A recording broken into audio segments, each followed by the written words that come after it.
శ్రీ గణేశాయ నమః. ఓం శ్రీ మహాసరస్వత్యై నమః. ఓం శ్రీ సీతారామాభ్యో నమః. శుక్ల అంబరధరం విష్ణుం శశివర్ణం చతుర్భుజం ప్రసన్నవదనం ధ్యాయేత్ సర్వవిఘ్నోపశాంతయే. మనోజవం మారుతతుల్యవేగం జితేంద్రియం బుద్ధిమతాం వరిష్టం వాతాత్మజం వానరయూధముఖ్యం శ్రీరామదూతం శరణం ప్రపద్యే. రామాయ రామభద్రాయ రామచంద్రాయ వేధసే రఘునాథాయ నాథాయ సీతాయ పతయే నమః.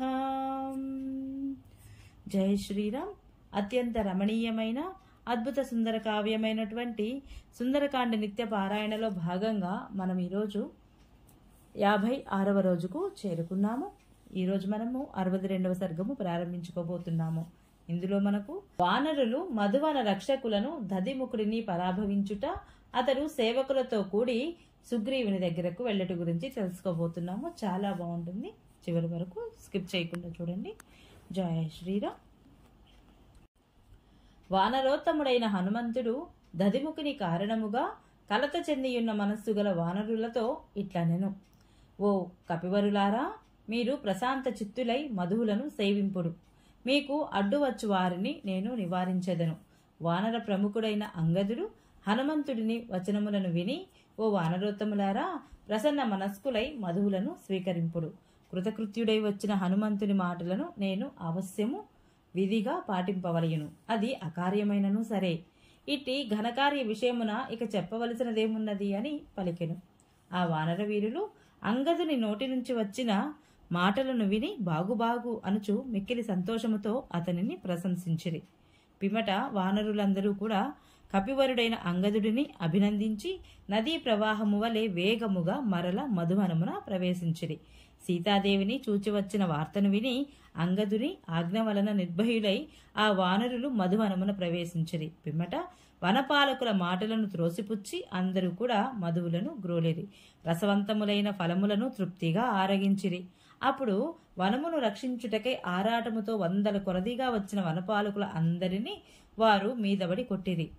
ఆ వానరులందరూ కూడా తమ బాహువులతో ద్రోణముల కొలది మధువులను గ్రహించిరి, త్రాగిరి. తమకు అడ్డుగా వచ్చిన వారిని చావగొట్టిరి. ఇక్కడ ద్రోణము అంటే ఒక తూముడి ద్రవ పదార్థము పట్టడి కుండనమాట. తేనవలే పింగళ వర్ణము గల కొందరు వానరులు కడుపు నిండా మధువులను గ్రోలి మిగిలిన వాటిని నేలపై వలకబోయిచుండిరి. మరికొందరు మధుపాన మత్తులై మధువులను త్రాగగా మిగిలిన తేనె పట్టులతో ఒకరినొకరు కొట్టుకొనుచుండిరి. కొందరేమో కొమ్మలను పట్టుకొని చెట్ల బోదల సమీపమును కూర్చొనియుండిరి. మధువును అతిగా సేవించి మత్తులో ఉన్నవారు ఆకులను వశపరుచుకుని సైనించుచుండిరి.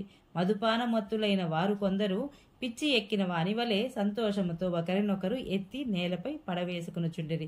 మరికొందరు నడవలేక తడబడుచుండిరి. కొంతమంది సింహనాదములను చేయుచుండిరి. మరికొందరు సంతోషముతో పక్షుల వలె కూయిచుండిరి. మధుపానముచే మత్తిల్లియున్న వానరులు కొందరు నేలపై పరుండిరి. కొందరు వికృత చేష్టలు చేయుచు నవ్వసాగిరి. మరికొందరు ఏడ్చుచున్నట్లుగా నటించుచుండిరి. మరికొందరేమో చేయునది ఒకటి, చెప్పునది ఒకటి. మరికొందరు అల్లరి చిల్లర మాటలను నడుపుచుండిరి. దధిముఖుడి అనుచరులైన వనపాలకులను ఆ వానరులు భయపెట్టి బాధించుచుండగా వారు అచటి నుంచి నలుదెసలకు పలాయనము చిత్తగించిరి.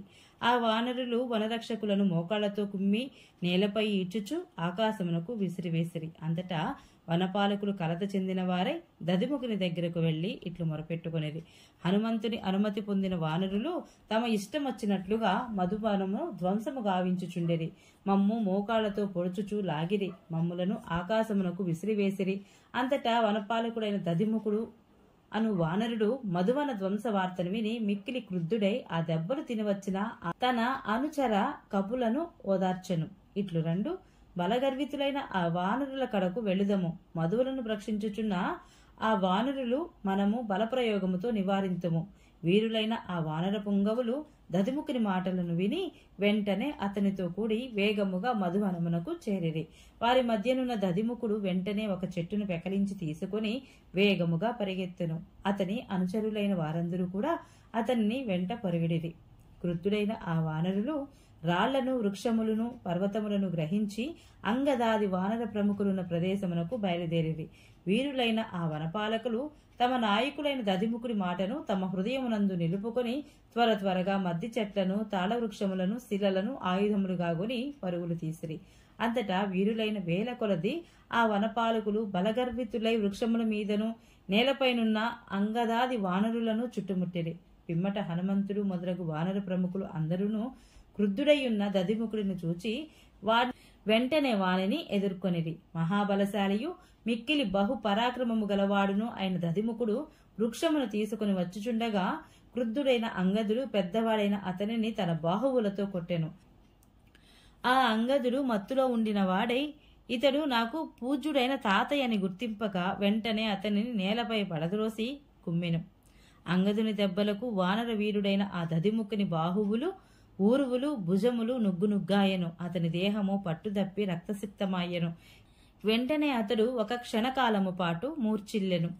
సుగ్రీవుని మేనమామ అయిన ఆ దధిముఖుడు వెంటనే ఊరట చెంది పిమ్మట క్రుద్ధుడై దండమును చేతబట్టి మధుపాన మత్తులైన వానరులను నివారించెను.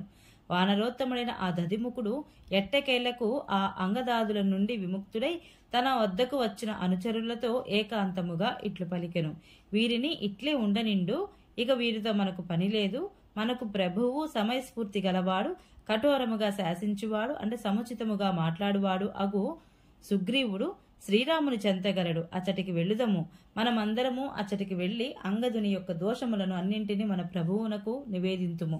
మన మాటలను విని అతడు క్రుద్ధుడై ఈ వానరులను శిక్షింపగలడు. ఈ మధువనము మహాత్ముడైన సుగ్రీవునకు ప్రాణప్రియమైనది. ఇది తండ్రి తాతల నుండి ప్రాప్తించినది, దివ్యమైనది, దేవతలకు కూడా చొరరానిది. మధుపాన లోలులై ఈ వానరులందరికీ ఇక నూకలు చెల్లినట్లే. సుగ్రీవుడు వీరి మిత్రులందరినీ తగిన రీతిగా దండించి తీరును.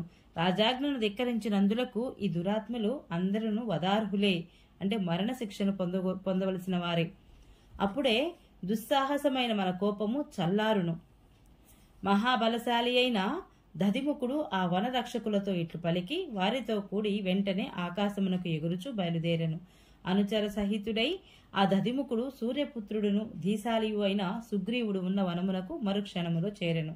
అతడు ఆకాశము నుండియే రామలక్ష్ములను సుగ్రీవులను దర్శించి ఒక సమతల ప్రదేశమున అనుచరులతో కూడి కిందకు దిగెను. మహావీరుడును వనపాలకులకు నాయకుడును అగు ఆ దధిముఖ కపివరుడు తన అనుచర పాలకులతో పరివృతుడై భూమి మీదికి దిగిన పిమ్మట దీనవదనముతో వినమ్రుడై చేతులు జోడించి పవిత్రములైన సుగ్రీవుని పాదములకు ప్రణమిల్లెను. వాల్మీకి మహర్షి విరచితమై ఆదికావ్యమైన శ్రీమద్ రామాయణమునందలి సుందరకాండమునందు 62వ సర్గము సమాప్తము. జై శ్రీరామ్. ఈరోజు పారాయణ ఇంతటితో సమాప్తం. ఈ వీడియో మీకు నచ్చినట్లయితే please subscribe my channel, like, share, comment please. Thank you.